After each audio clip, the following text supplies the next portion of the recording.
Hey everybody, Shu here.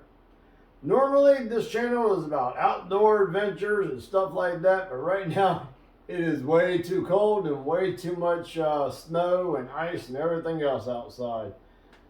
But I recently received an email from one of my subscribers and they were asking me about a snow thrower that they had that was a no start, and they knew that I'm retired from the military as a machinery technician. So I replied to their email, told them what to check for. It was a simple fix. They actually got it running, but it got me thinking. A buddy of mine owns a small engine shop and figured he has some snow blowers here, some snow throwers, some snow blowers, lawn mowers, stuff like that. So I'm going to do a couple videos, and if we get some likes, I'm going to do a couple more. So let's see how this turns out. All right, today we're going to talk about stabilizers, specifically fuel stabilizers.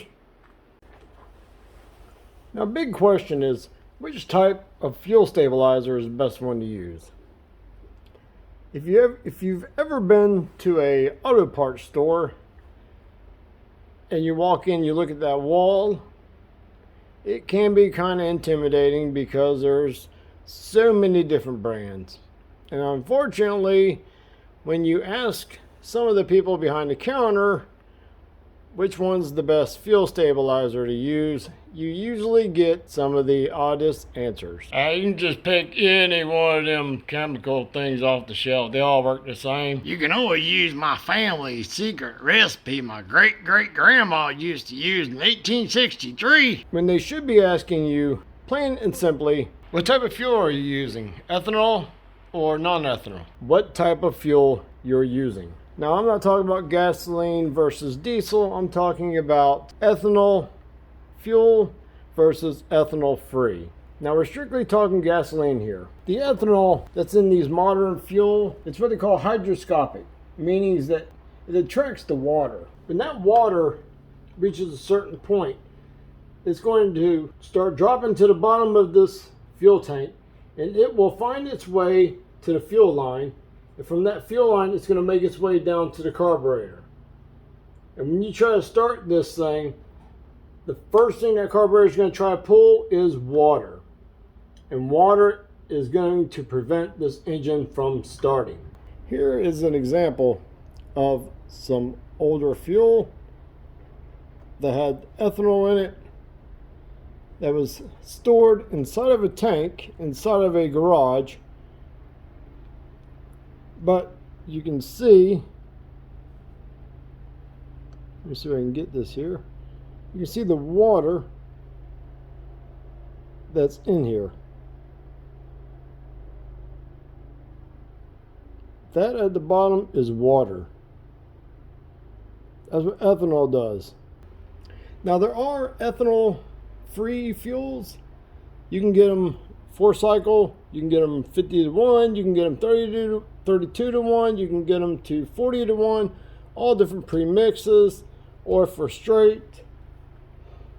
And with non-ethanol fuels, it's non-hygroscopic, so it won't attract any water. You can get cans like these from like major box stores for about $6 or $7. They also make them in 1-gallon containers and up to 5-gallon containers.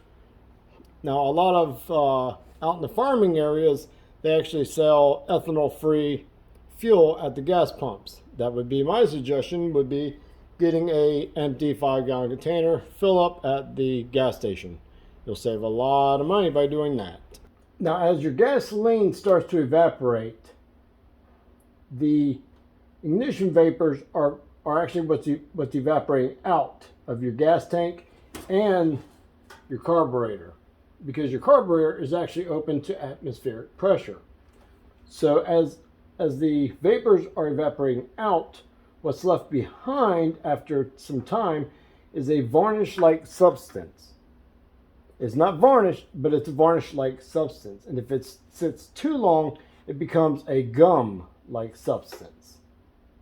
This is an example of some of the varnish type substance, which, I mean, it's very small, breaks apart very easily in this case.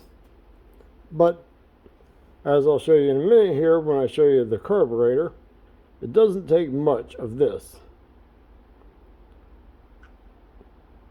And once too much water gets into your carburetor from the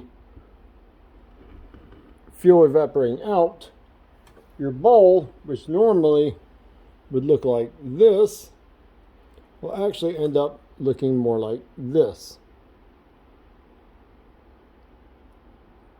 The white that you see inside of here is salts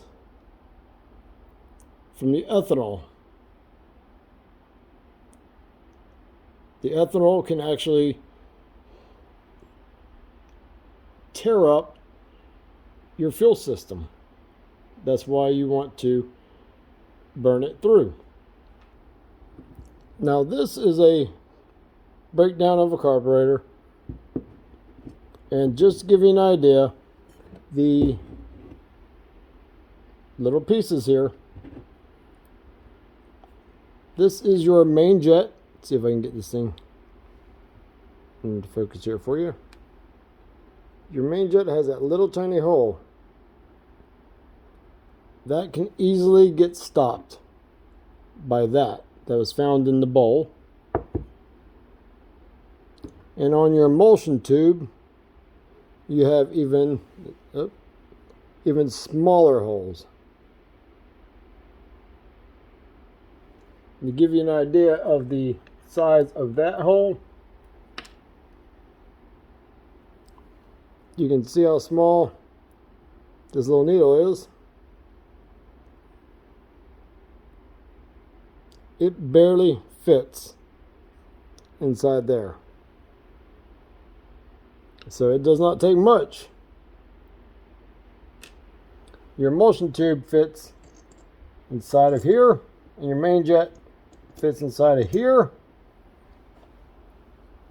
Your bowl will fit over this, and this is where a lot of your varnish and your gum and your water will build up. Not to mention your needle. So let me get you close up with this one.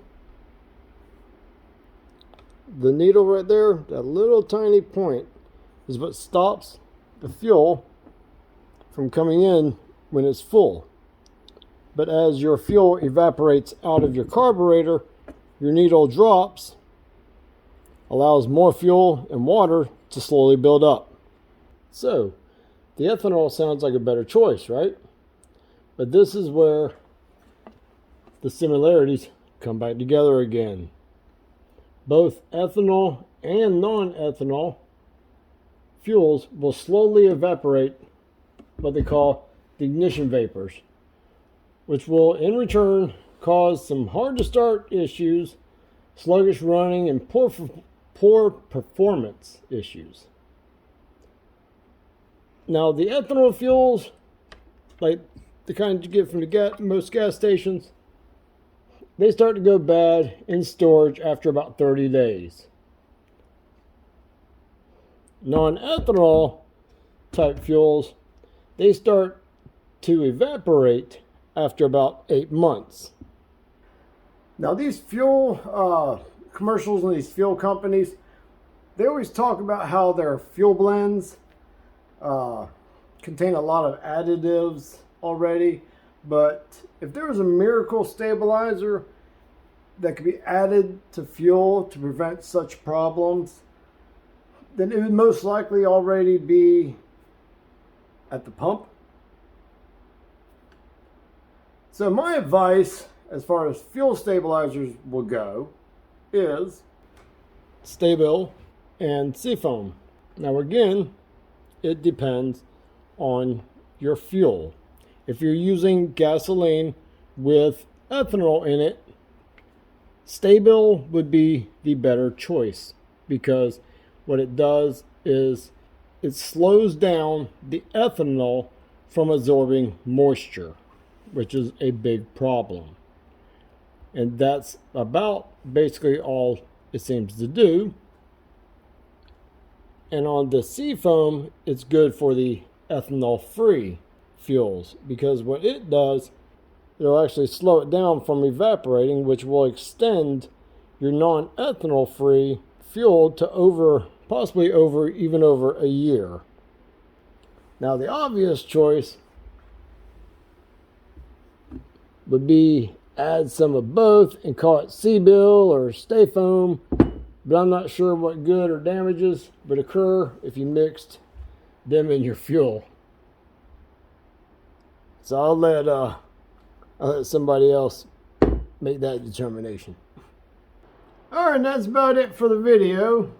I hope this video helped somebody. Hopefully it's not too long. But if you know any other stabilizers that do better than the SEAFOAM or the STA-BIL, go ahead and throw them in the comments below. Love to hear them. Love to see what else there is. And love to give a big shout out to my buddy Jim for letting me play in his shop while I make the video. And if we have enough likes on the video, I'll make some more videos, troubleshooting, stuff like that. So until next time, y'all be safe out there.